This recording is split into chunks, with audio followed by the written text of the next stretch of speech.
حضرت سیدنا عثمان ذو النورین کے لیے میرے نبی کی دعا، میرے آقا نے دعا فرمائی، فرمایا لِكُلِّ نَبِيٍّ رَفِيقِي وَرَفِيقٌ یعنی فِی الْجَنَّةِ عثمان، فرمایا جنت میں ہر ایک بندے کا ایک ساتھی ہوگا، جنت میں ہر ایک بندے کا رفیق ہوگا، اور سن لو میرے صحابہ، جنت میں میرا ساتھی میرا رفیق عثمان ہے۔ صحابہ کے نام پہ اونچی آواز سے کہو سبحان اللہ، اللہ کو سلامت رکھے، بابا سے بلند محبت سے بولو سبحان اللہ۔ میرے نبی نے فرمایا ہر جنت کے اندر ہر نبی کا ساتھی ہے، ہر جنت کے اندر نبی کا رفیق ہے۔ حضور آپ کا فرمایا میرا رفیق جنت میں میرا عثمان ہے، میرا عثمان ہے۔ کون عثمان؟ ایک دن میرے آقا علیہ السلام نے نا بیان فرمایا، حضور نے فرمایا میں آج جب آسمانوں پہ گیا، میں نے جب اللہ کے دربار میں معراج کی، میں جنت میں گیا، میں نے ایک خوبصورت محل دیکھا، میں نے ایک عظیم محل دیکھا، میں نے خوبصورت محل دیکھا۔ میں نے جب اس محل پہ میری نظر پڑی تو حضور کیا تھا اس محل میں؟ فرمایا وہ اتنا حسین و جمیل محل تھا، اس کے ارد گرد سے نہریں بہ رہی تھی، اور اس کے باہر ایک خوبصورت باغات تھا، اور اس باغات کے اندر حوریں بیٹھی ہوئی تھی۔ میں جب قریب گیا میں نے اس کے دروازے پہ دیکھا تو دروازے پہ لکھا ہوا تھا یہ حضرت عثمان غنی کا محل ہے۔ یہ کس کا محل ہے؟ بولیے نا، مہربانی کریں بولیے نا، کس کا محل ہے؟ عثمان غنی کا محل ہے۔ اب یار اگر کوئی ہمیں یہ کوئی بتائے کہ بھئی آپ کی جناب من اسلام آباد ہاؤسنگ سکیم کے اندر آپ کا پلاٹ نکلا ہے، تو اس کی خوشی کی حد رہ سکتی ہے؟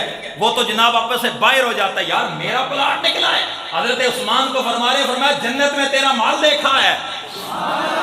مہربانی کرنی ہے بھائی، مہربانی کرنی ہے، بولنا ہے۔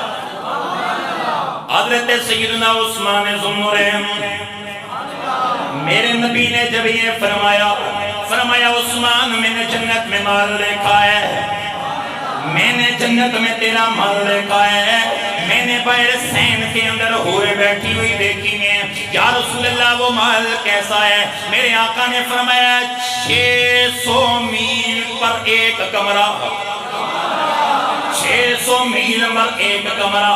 اب خود سوچو وہ کتنے کمرے ہوئے ہوں گے، کتنی پراپرٹی ہوگی جو جنت کے اندر حضرت عثمان کی ہے۔ لیکن حضرت عثمان بجائے اس کے کہ خوش ہو جائیں، اس کے کہ حضرت عثمان خوشی میں اچھلنے کودنے لگے، عثمان متفکر، عثمان غمگین۔ میرے نبی نے فرمایا عثمان اس بات پہ راضی نہیں ہے، اللہ نے جنت کے اندر تیرا مال نکالا ہے۔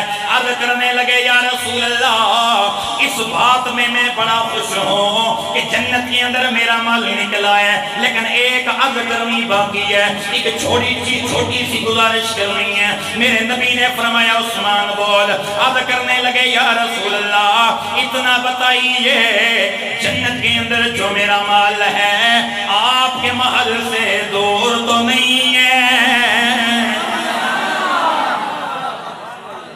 تسی جناب کنجوسی دا مظاہرہ کیتا ہے، میں اتنی سونی حدیث اتنی وڈی حدیث سنائی ہے، تسی پریشانی نال میں بے تک رہے ہو، اللہ دی حمد ہے، سبحان اللہ دی آواز آنی چاہیے۔ اور جنت کے اندر مال، لیکن عثمان خوش نہیں ہے۔ اے عثمان خوش کیوں نہیں ہے؟ اے عثمان اس بات پہ خوش کیوں نہیں ہے کہ جنت کے اندر تیرا مال نکلا ہے؟ عرض کرنے لگے یا رسول اللہ جنت کے اندر تو میرا مال نکلا ضرور ہے، اتنا بتائیے آپ کے محل سے دور تو نہیں ہے نا؟ حضور آپ کے محل سے میں دور نہیں رہنا چاہتا۔ میرے نبی نے مڑ کے فرمایا عثمان جنت کے اندر ایک ابراہیم خلیل اللہ کا مال ہے، ایک میں محمد رسول اللہ کا مال ہے، میرے اور خلیل اللہ کے مال کے درمیان میں تیرا مال ہے۔ پھر میرے نبی علیہ السلام نے اگلا جملہ فرمایا جنت کے اندر میں نے اور مال دیکھا ہے، ایک طرف جناب ابراہیم خلیل اللہ کا مال ہے، ایک طرف جناب حضرت موسیٰ کلیم اللہ کا مال ہے۔ ابراہیم خلیل اللہ موسیٰ کلیم اللہ کے مال کے درمیان میں میرے عمر کا مال ہے، میرے نبی نے اگلا جملہ فرمایا، جامع الصغیر میں امام جلال الدین سیوطی نے اس کو نقل فرمایا ہے، تاریخ طبری کے اندر علامہ محب طبری نے اس کو نقل فرمایا ہے، تاریخ الخلفاء کے اندر امام جلال الدین سیوطی اس حدیث کو نقل فرماتے ہیں۔ میرے نبی نے فرمایا حضرت ابراہیم خلیل اللہ جناب موسیٰ کلیم اللہ کے مال کے درمیان میں حضرت جناب عمر کمال ہے، فرمایا ایک طرف جناب کلیم اللہ کمال ہے، ایک طرف میں حبیب اللہ کمال ہے۔ مہربانی کرنی ہے، ذرا جاگ کے بیٹھنا ہے، ذرا سبحان اللہ کی آواز اونچی آنی چاہیے بھائی۔ میرے نبی نے فرمایا جنت کے اندر ایک جناب موسیٰ کلیم اللہ کمال ہے، جنت میں ایک طرف میں حبیب اللہ کمال ہے، اور میرے محل اور حضرت جناب موسیٰ کلیم اللہ کے مال کے درمیان میں میرے ابو بکر صدیق کمال ہے۔ اتنی بات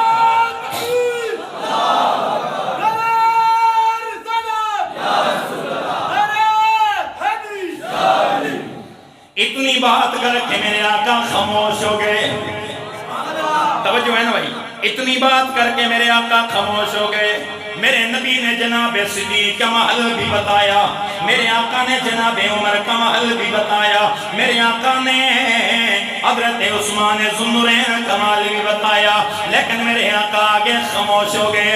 اتنی دیر کے اندر مولا کائنات بھی تو بیٹھے ہوئے تھے۔ ہاں جی ذرا مہربانی میرے مصطفیٰ کریم کی بارگاہ میں حضرت مولا کائنات مولا علی بیٹھے ہوئے تھے۔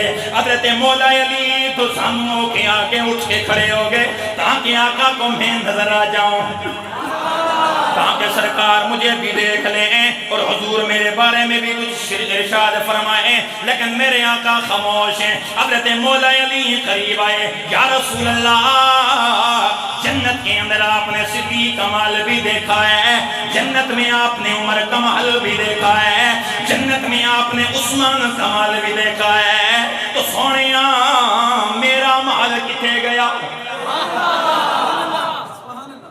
توجہ ہے میرے بھائی کی؟ سونیا میرا محل کدھر گیا؟ میرا مال کدھر گیا؟ میرے آقا نے فرمایا علی تیرا مال تے نہیں لکھیا۔ میں جملہ دیواں گا یقین کر طبیعت خوش ہو جانی ہے، مچل کے سبحان اللہ کھڑا ہے۔ میرے آقا نے مڑ کے فرمایا علی میں نے تیرا محل کو نہیں دیکھا، میں نے صدیق کا محل دیکھا ہے، میں نے عمر کا محل دیکھا ہے، میں نے عثمان کا محل دیکھا ہے، لیکن میں نے تیرا نہیں دیکھا۔ اتنی دیر کے اندر میرے نبی نے یہ بات کی، مولا علی کی آنکھوں میں آنسوں، چہرہ متفکر ہو گیا، چہرہ غمگین ہو گیا، چپ کر کے بیٹھ گئے۔ میرے آقا نے فرمایا میرے علی اس بات پہ تو راضی نہیں ہے کہ جنت کے اندر تم میرے ساتھ میرے محل میں رہے گا؟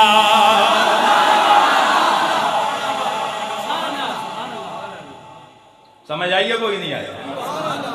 ہر ایک کا اپنا مال، صدیق کا میں نے الگ دیکھا ہے، عمر کا میں نے الگ دیکھا ہے، عثمان کا الگ دیکھا ہے، لیکن علی اس بات پہ راضی نہیں ہے کہ تو اور میں دونوں ایک محل میں رہیں گے،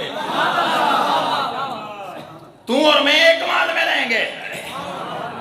یہ میرے نبی کی دعا ہے۔ حضرت مولا علی جب سرکار نے مدینے میں سب کو بھائی چارہ قائم کیا، میں حضور کی دعاؤں کا ذکر کر رہا ہوں، دعائیں بتا رہا ہوں سرکار کی، کہ میرے نبی نے بھائی چارہ قائم کیا، فرمایا ہوئے مہاجر اور انصار تم آپس میں بھائی بھائی ہو۔ یہاں تک کہ میرے نبی جب مدینے کے اندر پہنچے، حضور نے صحابہ کو آپس میں بھائی بھائی بنایا، اور جو وہاں کے انصار صحابہ تھے انہوں نے اتنی محبت کی میرے نبی کے صحابہ سے، جناب جو ساتھ میں مہاجر گئے تھے، اگر کسی کے ہاں 2 کمرے اس نے 1 کمرہ اس کو دے دیا، اگر جس کے ہاں کوئی 2 بکریاں ہیں وہ 1 بکری اس کو دے رہا ہے، اور یہاں تک صحابہ کے اندر کتابوں میں آتا ہے کہ اگر کسی کی 2 بیویاں ہیں نا، اگر کسی صحابی مہاجر صحابہ میں سے کسی کی شادی نہیں ہوئی، وہ اپنی 1 بیوی کو طلاق دے کے اس سے ساتھ نکاح کر رہا ہے۔ یہ بھائی چارہ ہے صحابہ کا۔ تو میرے آقا علیہ السلام نے سارے صحابہ کو آپس میں بھائی بھائی بنایا، میرے نبی نے اخوت کا ایک رشتہ بنایا۔ تو سرکار علیہ السلام نے جب سب کو بھائی بھائی بنایا، مولا علی کو کسی کا بھائی نہیں بنایا۔ جب مولا علی کو پتا چلا کہ سب کا حضور نے بھائی بھائی بنا دیا، میں رہ گیا، روتے ہوئے حضور کے بارگاہ میں، حضور میں کدھر جاؤں گا، حضور میں کدھر جاؤں گا، میرا کسی کو بھائی نہیں بنایا۔ میرے نبی نے تاریخی جملہ بولا، فرمایا علی اس بات پہ راضی نہیں ہے کہ انت اخی فی دنیا والآخرہ، تو میں محمد کا بھائی ہے دنیا میں بھی اور آخرت کے اندر بھی،